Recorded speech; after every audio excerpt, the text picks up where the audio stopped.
Max still remembered the scent of lavender and citrus that used to float through the apartment every morning. It was Tina's favorite candle, and she'd light it while sipping her almond milk coffee, scrolling through her phone like the world outside didn't exist. Back then, she was everything to him. He worked extra hours, took overtime, even skipped nights out with John just to make sure that apartment, her dream home, was always paid for. Marble countertops, skyline view, private balcony, 2 bathrooms, none of it mattered to him. But it made her smile. That was enough, until it wasn't. It started with silence. Not the kind that meant peace, but the kind that felt like standing in an empty theater after the play ended. She stopped laughing at his jokes, started staying out late without explanation. When he asked if everything was okay, she just said she was tired. Tired of routine. Tired of him.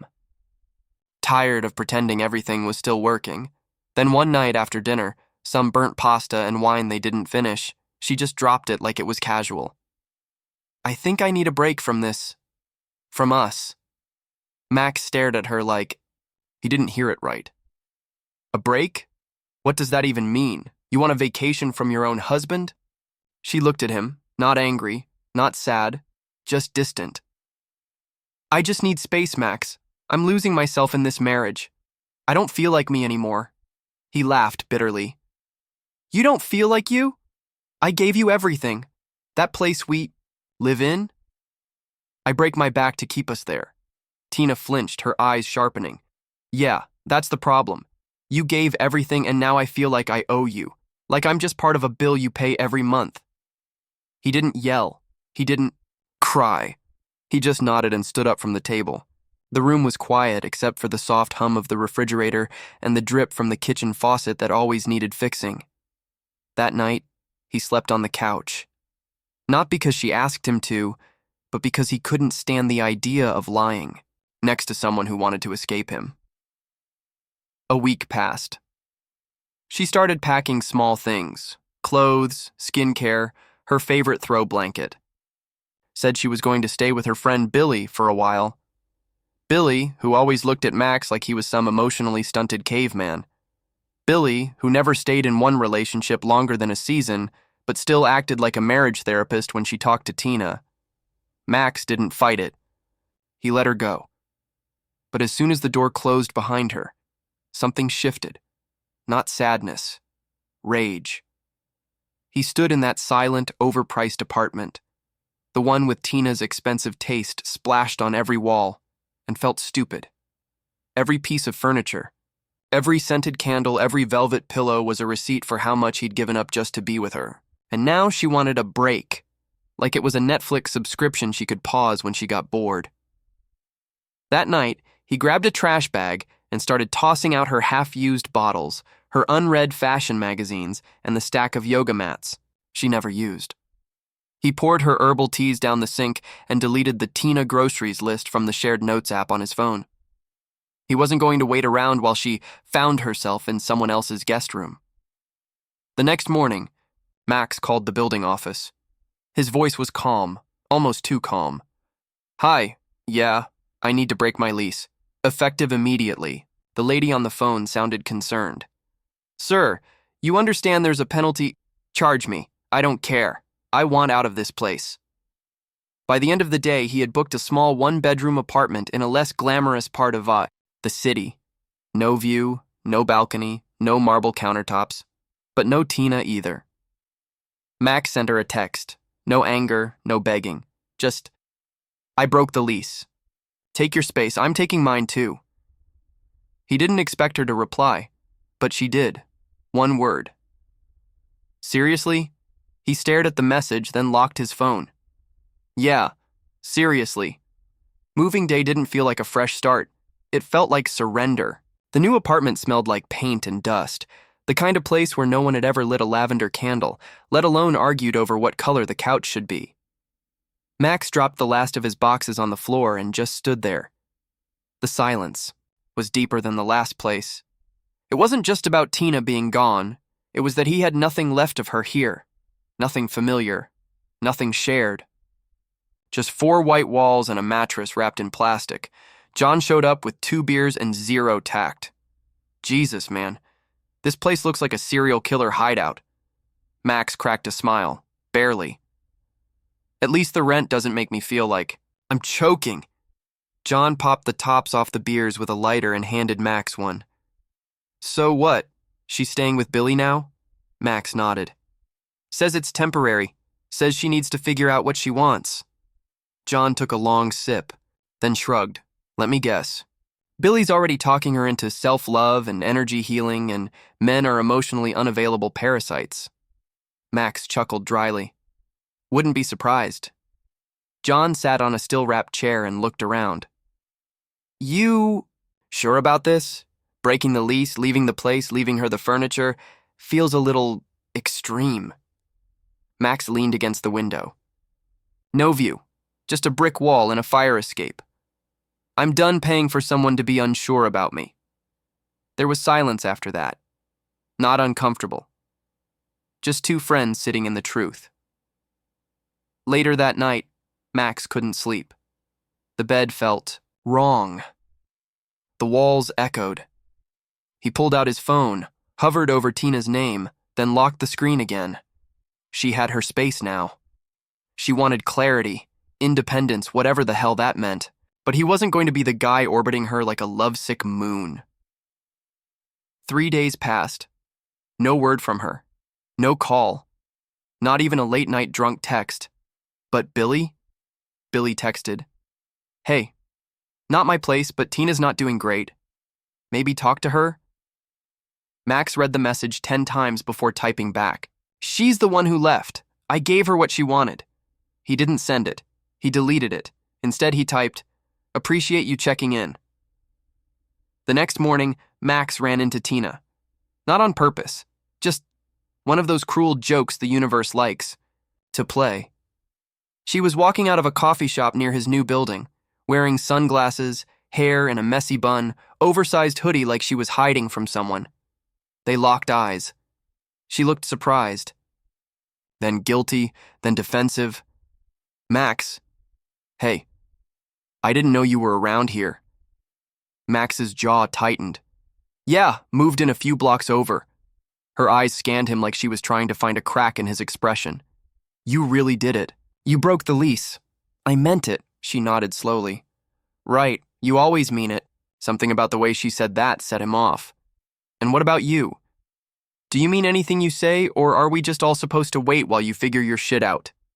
She flinched like he'd slapped her. You think this is easy for me? Max laughed cold and short. No, Tina. I think it's convenient. They stared at each other in silence, with cars passing and people brushing by, completely unaware that a marriage was unraveling right in front of them. Finally, she said, I didn't leave because I stopped loving you. He looked her dead in the eyes. Then you should have fought for me instead of walking out. She swallowed hard, lips pressing together. She didn't cry. Tina never cried, not even at their wedding. But her voice cracked just enough to give her away. I was scared, she whispered. Scared I was becoming someone I didn't recognize. That this life, this perfect-looking life was swallowing me. Max took a step back. You know what's funny? I thought we were building that life together. Turns out I was just financing your escape plan. She said nothing, just stood there in her overpriced sneakers, holding a coffee she didn't sip, looking like the kind of girl who lost something and didn't know if she even deserved to get it back. Max walked away first. He didn't turn back. Max tried to go back to normal, or whatever his new version of normal was. Wake up. No text from Tina. Shower. No breakfast. He'd lost his appetite. Head to work, where everything felt gray and dull, like even the office lights knew he was going through it. He stopped checking her Instagram, stopped hoping for a message. But hope's a damn parasite. It survives on scraps. And every time his phone buzzed, a little part of him still wondered if it was her. It wasn't. It was John, sending memes and trying too hard to keep him distracted. It was a work email, a scam call, a random Uber Eats offer. But not Tina. Not once. A week passed. Billy texted again. She's not talking to anyone. I don't know what you said, but she's messed up. Max stared at the message, his thumb hovering over the keyboard. What was he supposed to say? Good? Instead, he responded with something that even surprised him. She wanted space. Let her have it. That night, he went to a bar with John. It was the first time in weeks he'd tried to do something normal. They found a corner booth, dim lighting, cheap drinks. A girl smiled at Max from across the room. He didn't smile back. He wasn't ready.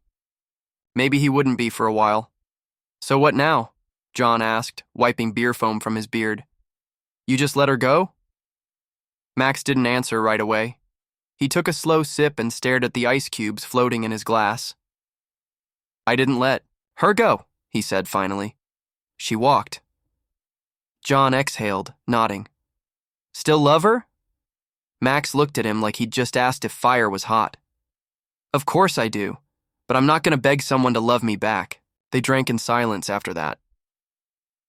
Meanwhile, across the city, Tina sat on Billy's couch, her knees pulled to her chest, staring at a half-eaten container of Thai food. She hated it there. Billy tried to make it cozy, but nothing felt like home. Her phone was full of notifications she didn't care about. No messages from Max, no, are you okay? No, come back. Just the emptiness she thought she needed, now eating her alive. Billy wasn't subtle.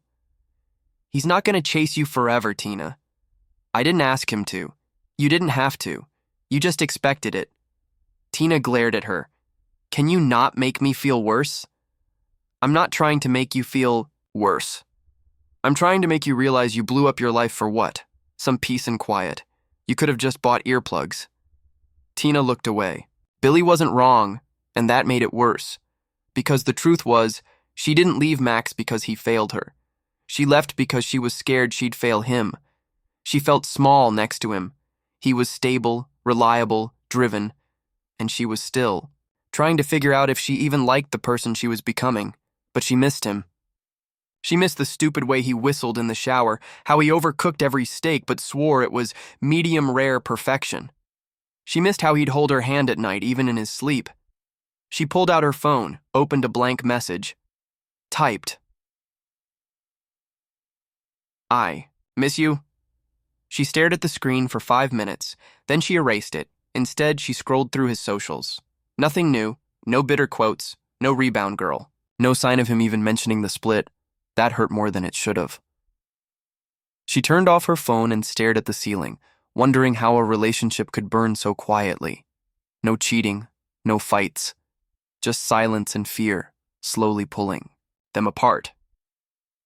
The next morning, Max got a letter in the mail, no return address. Inside was a small envelope, cream-colored, her handwriting on the front. Max. He opened it slowly, half afraid of what it might say. Inside was a note. Just one line.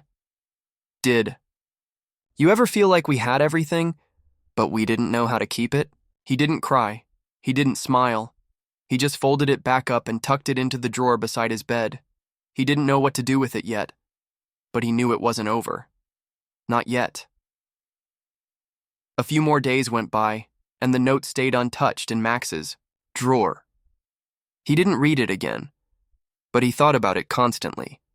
Her handwriting, the weight behind that one sentence. It wasn't an apology, but it wasn't nothing either. It sat in his chest like a rock, heavy and hard to ignore. He started noticing the absence of her in small ways. No more little texts reminding him to drink water or wear his coat. No sudden laughter from the other room. No gentle hum of her singing while folding laundry. The kind of things you never realize you'll miss until they're gone. But life didn't wait. Work picked up. Deadlines loomed. Bills didn't stop coming. One night, Max got home late, exhausted, worn down, too tired to cook.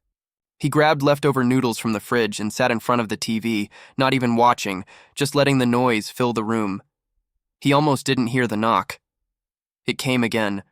3 soft knocks. He froze.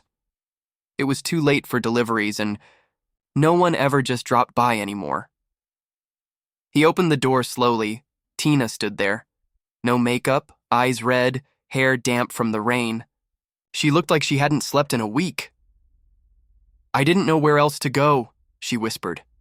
Max stared at her, 100 emotions hitting him at once. Anger, relief, sadness, confusion. He stepped aside without a word, and she walked in, her arms crossed tight like she was holding herself together. "I'm not here to fight," she said. "Good," Max replied, shutting the door. "Because I'm too tired to argue." They stood in silence for a moment. The TV muttered in the background, some old rerun, laugh track echoing awkwardly between them. She looked around.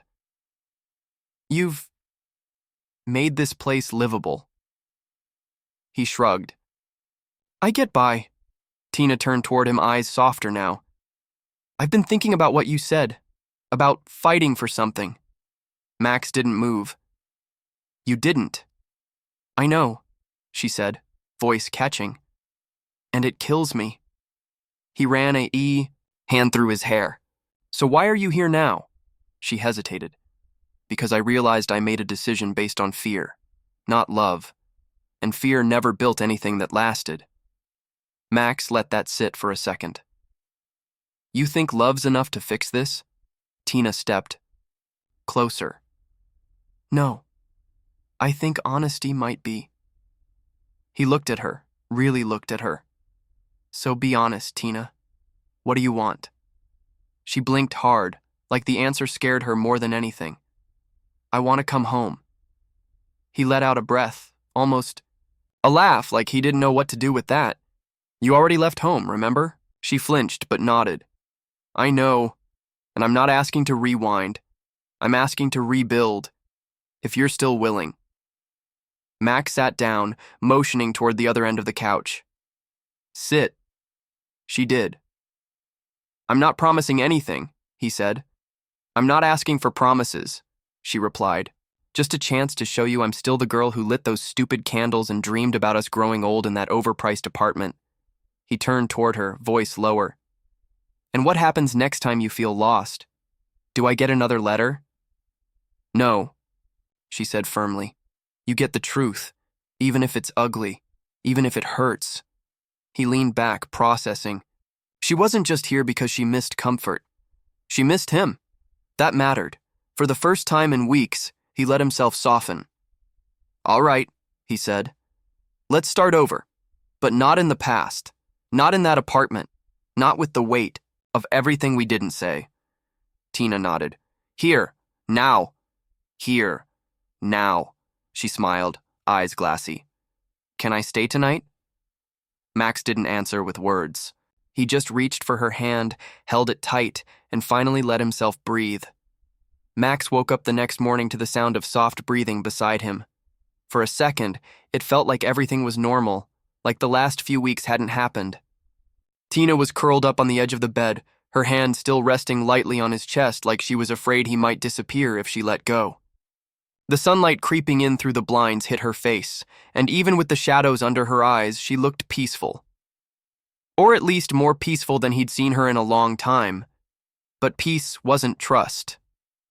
Not yet. He eased himself out of bed and made coffee, the cheap kind, nothing like the fancy French roast Tina used to insist on.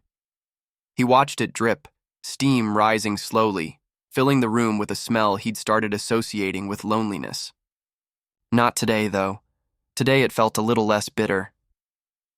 Tina came into the kitchen wrapped in one of his hoodies, barefoot and quiet. "Smells better than Billy's burnt oat milk lattes," she said, trying for lightness. Max offered her a mug. "I didn't know you were staying." She took it, hands brushing his for a second too long. "I didn't know either, but it felt right." He didn't answer. He was still trying to figure out if right was enough anymore. They sat at the small table. No skyline view, just a window with a cracked screen and a tree full of angry birds chirping like sirens. Tina sipped her coffee and looked around. "You know, this place feels more like you." Max raised a brow. "Translation, it's ugly, small, and needs a new lamp." She smirked. "No, it's real. No fake decor, no overpriced art pieces. Just you. He let out a breath. I was tired of pretending. I spent so much time trying to give you everything that I forgot what I wanted. Tina looked down into her coffee. I let you carry too much of us. I just took, and then blamed you when I felt lost. Max didn't jump to comfort her. He let the words hang. I don't want to live in a version of love where I'm always trying to prove my worth, he said quietly. I did that already. I broke myself trying to make you feel complete. Tina's throat tightened. I don't want that either. They sat in silence, not awkward, just heavy with everything that still needed unpacking. Later that day, she went back to Billy's to grab her things. Max didn't ask her to, she just did it. She returned with 2 suitcases, a bag of toiletries, and an apology in her eyes every time she looked at him. She didn't try to reclaim the space like it was hers. She moved like someone invited, not entitled. Over the next few days, they learned how to talk again. Not like husband and wife, not like strangers, just 2 people trying. One night, while folding laundry, Tina paused with a pair of socks in her hand. You know, I never really liked that apartment. Max looked up. You picked it. She smiled faintly. Yeah, but I think I chose it more for the version of us I wanted to look like, not the one we really were. Max nodded. Well, this place doesn't lie, she laughed softly. It really doesn't. The healing wasn't clean. There were awkward moments, like when he reached for her and she hesitated, or when she woke from a bad dream and turned away instead of into him. But there were good moments too. He started cooking again, burnt steak, of course, and she teased him like old times. She started sleeping through the night. No more tossing, no more whispered regrets at 2 a.m. Then one day, Billy called. Tina. Didn't answer at first. Then hours later, she texted her back. I'm okay. I'm trying. Thanks for pushing me to be honest. Billy replied with a heart and one word. Good. Max didn't ask what the message was about. He didn't need to. They were both learning that some things didn't have to be spelled out to be understood. One night, as they lay in bed, Tina rolled over to face him. If I ever get scared again, she whispered, just remind me of this moment. Max kissed her forehead. If you ever try to leave again, I'm changing the locks. She snorted, then went quiet. I never want to leave again. He held her close. He didn't say it out loud, but in that moment, he believed her. A few weeks passed, and things between Max and Tina settled into a rhythm. Not quite the same as before, but not broken either. They cooked dinner together most nights, shared quiet mornings, and had slow conversations that didn't skip past the uncomfortable parts. It was like trying to build something with pieces from a house that had already burned down. Some pieces didn't fit anymore. Others meant more than they ever did before.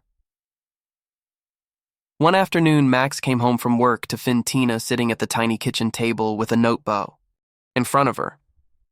She looked up, eyes tired but focused. I've been journaling, she said, almost like a confession. He raised a brow and dropped his keys in the bowl by the door. That's new. Billy gave me this whole mental clarity speech. At first I rolled my eyes, then I tried it, and it's helping. Max sat down across from her, glancing at the open page. He couldn't read her handwriting from that distance, but he didn't try to lean in. What do you write about? Us. Me. Things I was too scared to say out loud before. Things I still don't know how to explain. Max nodded slowly. You don't have to explain everything in one sitting, she smiled weakly. That's the first time you've said something like that. I'm learning too. They were both different now. And maybe that was a good thing. Still, cracks showed sometimes. One night, Max got a call from a co-worker. A guy from the office invited him out for drinks, a night to blow off steam. He hesitated before saying yes. When he told Tina, her expression changed just slightly. Oh, she said. That's cool. You okay? He asked. Yeah, it's fine, she replied too quickly. He watched her, waiting. Finally, she exhaled. Just don't go disappearing on me. I'm just grabbing a drink. I know, but still, it's dumb. I'm sorry. Max didn't dismiss her feeling. No, it's not dumb. We've been through some shit.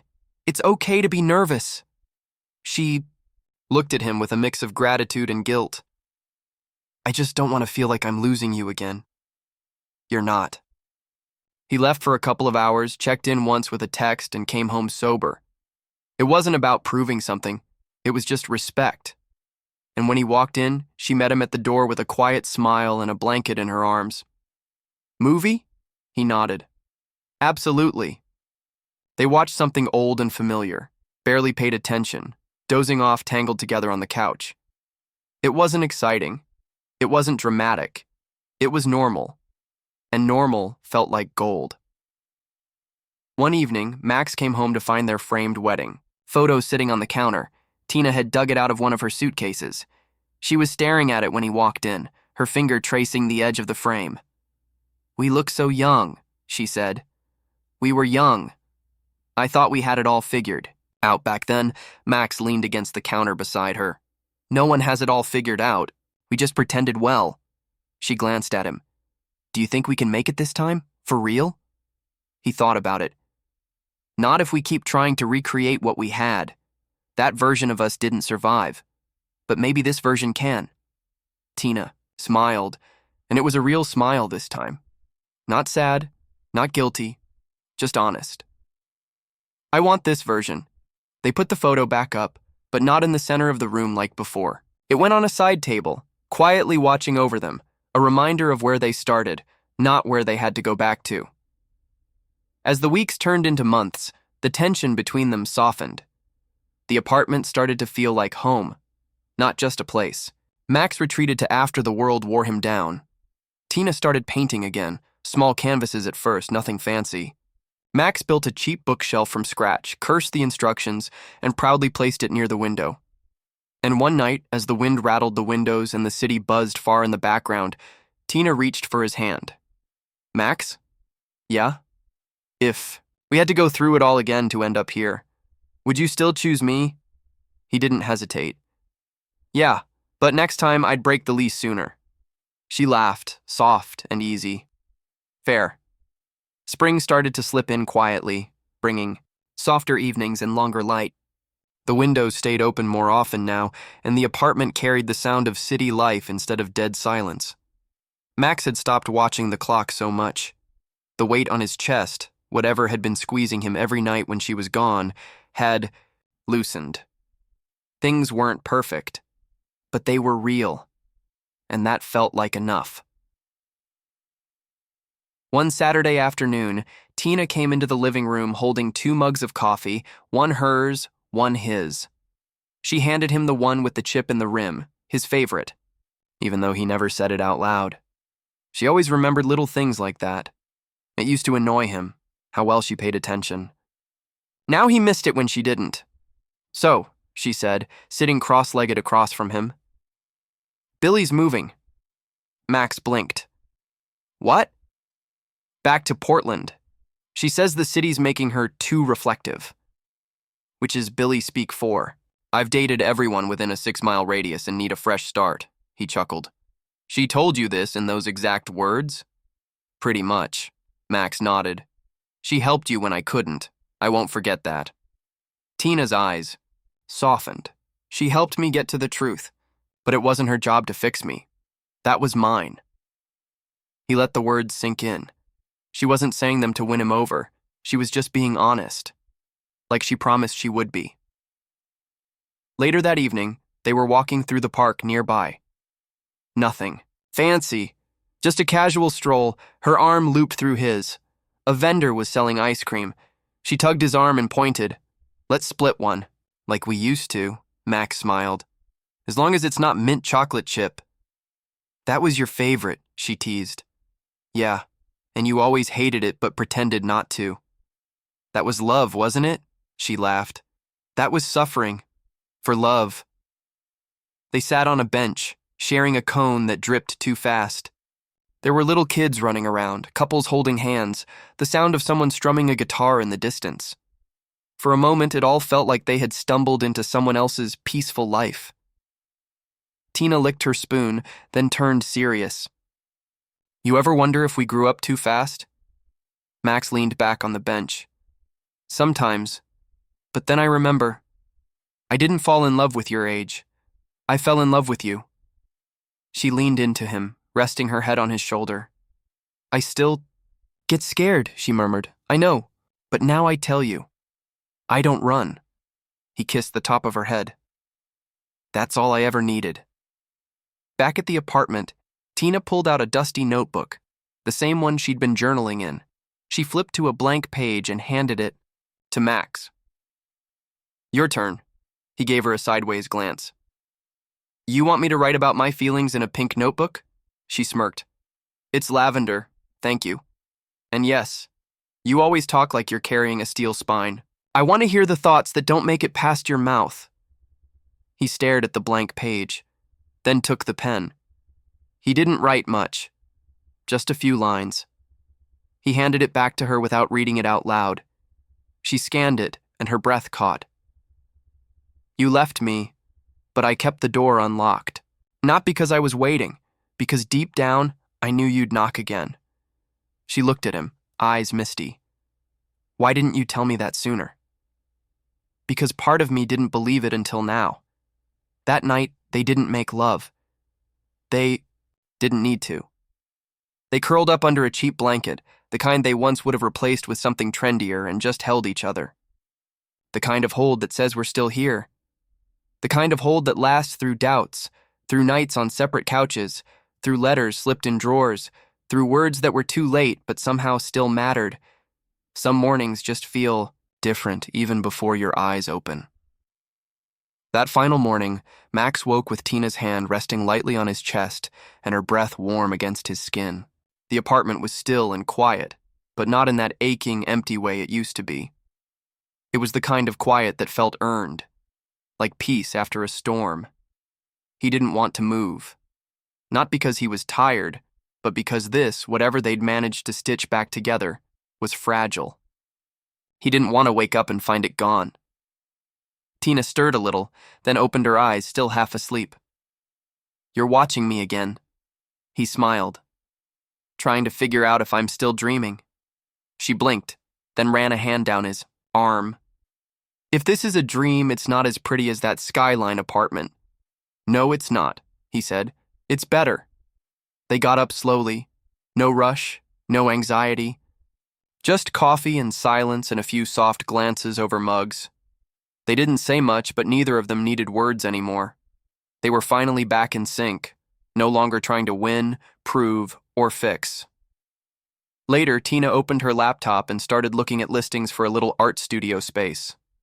Nothing big, just a corner of the city where she could breathe on her own.